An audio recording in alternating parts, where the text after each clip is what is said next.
But that's 75 billion to fund enterprises at single digits. What is that? And who are those enterprises that he's talking about?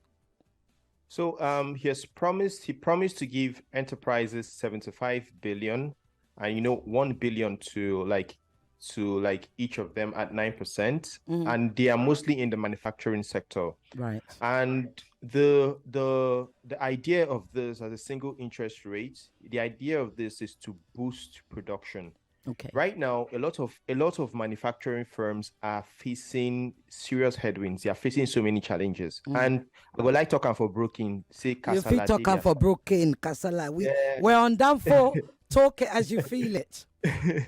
So yeah, man, talking for broken, say Kasala dey everywhere. And one of the wahala way one of the main problems most of the manufacturing industries have, number one right now is energy costs.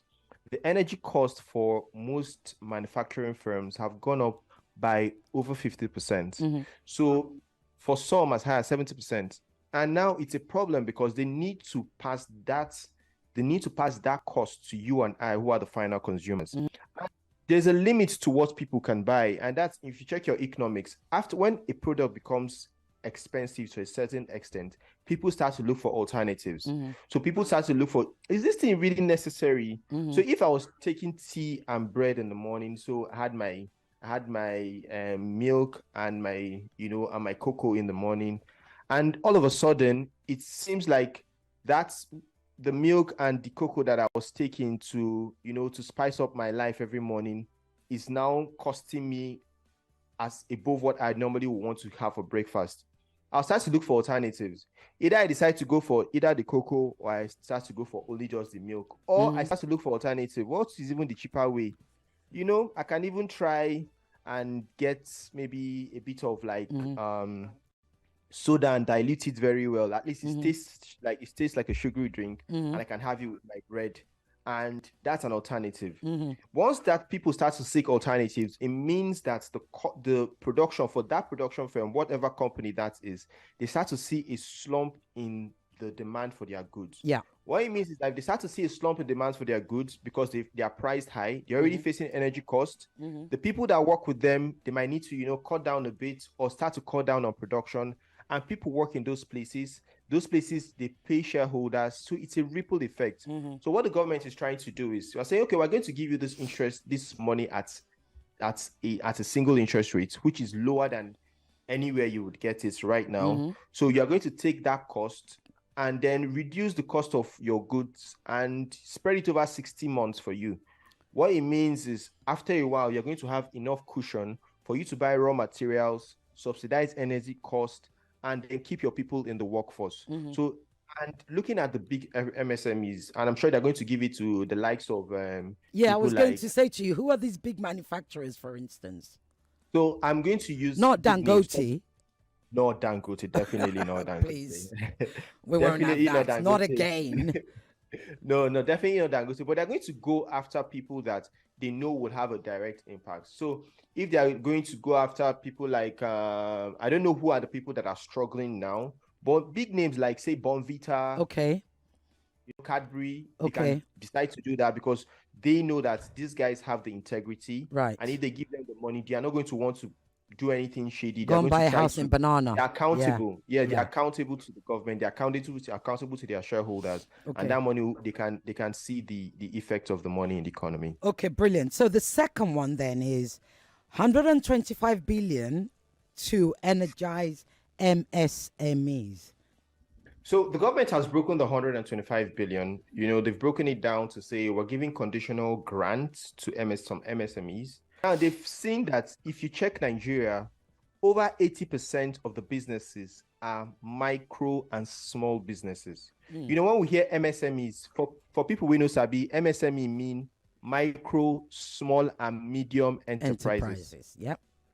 So when the ones that fall into this category are mostly micro and small businesses. If you have a business now, you have an Ashwebi business that caters to people that do weddings every Saturday, and maybe you do a turnover in a month, you are selling Yeah. in a week you're selling gele and you're selling, wrappers and all that, that comes up to like 1 million, 2 million a week. If you check it in 4 weeks, you're doing almost 4 million. Yeah. So you fall into that category. Now, for you employ people that probably help you in production. The woman that you buy from the market, you keep her in business because you probably buy from a supplier. Yeah. The woman that is supplying you that has a family that she's taking care of, and probably she's a breadwinner for a family of like 5. So if you check down from the value chain of your business, the business that you have, you're indirectly linked to almost 20 to 30 people directly from your small business. Right. So the government is looking at injecting this money to this particular subsector of the economy.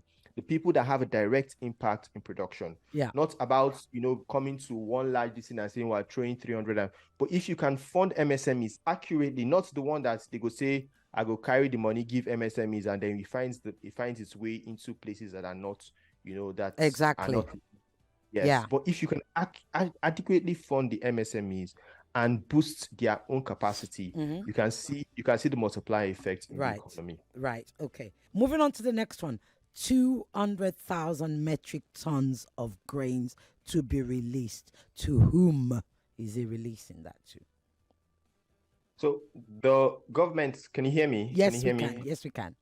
All right. So the government said they are releasing 200,000 metric tons of grains to Nigerians. And we don't know if the grains are just one grain. That is the information we do not have. Is that going to be maize? Is that going to be millet? Right. Is that going to be rice? So we don't know which grains that are going to be released, but we know that in aggregate, they've said 200,000 metric tons.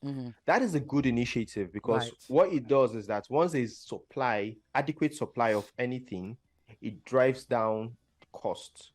So instead of when Gary now is scarce, everybody's rushing Gary. The market woman ordinarily just changes the amount that you're buying Gary because there's too much demand. Yeah. But when everybody get Gary for the market, so I come buy 400 now. This madam will say come buy 300. This one will say buy 200. Everybody will reduce their price to 200. Make the fee set that day. So what it does is that it drives down costs. Yeah. But the question is, what is the implementation? The grains that you're going to be releasing, are you releasing them as one-off? If they are kept as strategic reserve, because that's the word that we should take notice of. Yeah. It is a strategic reserve. It means that strategic reserves are kept for times of like famine, or there's a natural disaster. Right. So that is what strategic reserves are for people that are listening. So they already have it in reserve. They already have it stored away. Yes. Right. And when the government is coming out to say we're going to a strategic reserve to bring out grains for Nigerians, it means it's a two-way thing. Right. It happens if there is now a problem, if there's a natural disaster, if there's a pest issue, if there's famine or whatever it is that comes up, the government would not have that. But in the meantime, to solve this problem, the government has said they are going to drive down the cost. Now, what is the channel they are going to use to disburse these grains? The channel that is going to be used to disburse the grain is very important. I'm more concerned about the process than the announcement. Right. Because the announcement could be anything, but the process of announcing it, so if you give it to a middleman, the middlemen now come out to say, okay, we're taking it to the grains, and they start to bag some of them in their own names and start to resell. Like we're seeing in the fertilizer program that was past two administrations that wanted, and even the last administration, when the government tried to give fertilizers directly to farmers, we noticed that the middlemen that were in charge of that started bagging some of those fertilizers for themselves and reselling it to those people, or were asking for incentives from some of the farmers. Now, this defeats the aim. Yeah. This defeats the aim. There was something that was started by the current minister current president of African Development Bank, Adesina. Yes. Yeah. When he was the agric minister, there was something he introduced that was for smallholder farmers, where you could access using a short code, that you could access some of this information directly from the government. Right. And what it did was that it cut out those middlemen and reduced the corruption. So you have to be systematic about this, so that in the end you're not enriching the few.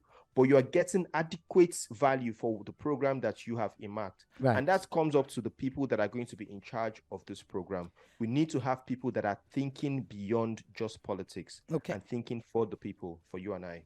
People are already calling, so I'm going to rush through. So we've got, the other thing he said was 225,000 metric tons of fertilizer, seedlings, and other inputs to be provided for farmers immediately. 50 billion will be provided to cultivate 150,000 hectares of rice and maize. 50 billion will be provided to cultivate 100 hectares of wheat and cassava, 100 billion to acquire 3,000 units of 20-seater CNG buses. Let's talk about those buses, because those are the things that actually my listeners can actually get direct, immediate benefit from once it happens. He did say this is all between what? Now and March next year. These CNG buses, do we know whether they're going to be discounted fares? Okay, so for the CNG buses, for the people that do not know what CNG is like your cooking gas. That's right. So the gas that you have in your house. So using that to power there are buses that are powered right now. Don't go and use it in your car now. Don't say that Stanley and Cecil get to you. This therefore is not on CNG, yo. I have said it, yo. We are not, yo. We are talking about what Tinubu said he's going to do, Neo. Go ahead, Stanley. It's true. Thank you, Sisi, for clarifying that. Yeah. So what the government is saying that but by the way, so that you can tell your people, you can convert your downfall buses to a CNG bus. Right. You can convert it from using petrol to using gas. Officially, tell us how it's done. Before I can just see those saying, "Oh yeah, bring out that cooking gas because you've finished this stew. I won't put that inside my car. I will not." Tell us. Yes, you can convert it. How is that done? We have to go to a company to do it, right? Yes. And what kind of cost? Right. So tell us that. So you need to go to a company to do that. I know a number of companies in Abuja, and I know about the car assembler Innocent. He has rolled out a number of buses that are specifically for that purpose, right. So CNG buses. Right. And the idea behind the CNG buses, so that we can come back to your question, is that if the government can drive that, they can then subsidize that line, because CNG, using gas at the moment, the price of gas has been falling instead of rising when every other thing is rising. Right. There was something that someone said, Nigeria is actually a gas producing state, pretending to be producing petrol and crude oil. So we have an abundant reserve of gas. If we tap into that and provide adequate network for gas in Nigeria, we're going to see a demand, not just in cooking gas, in using CNG and other byproducts that we could use that for, and that could drive down costs. Right. This was my own idea of how the government could have reduced transport for workers. Right. If they had adequately brought in like petrol when they were doing refineries and said, okay, we're providing buses that are going to be at a fixed rate, because that's definitely what they will do with the buses that they're introducing. So if they say it's going to be at a fixed rate, and you are deploying these buses adequately around cities and in Nigeria, now it means that people that take those buses know that their cost of transportation is covered.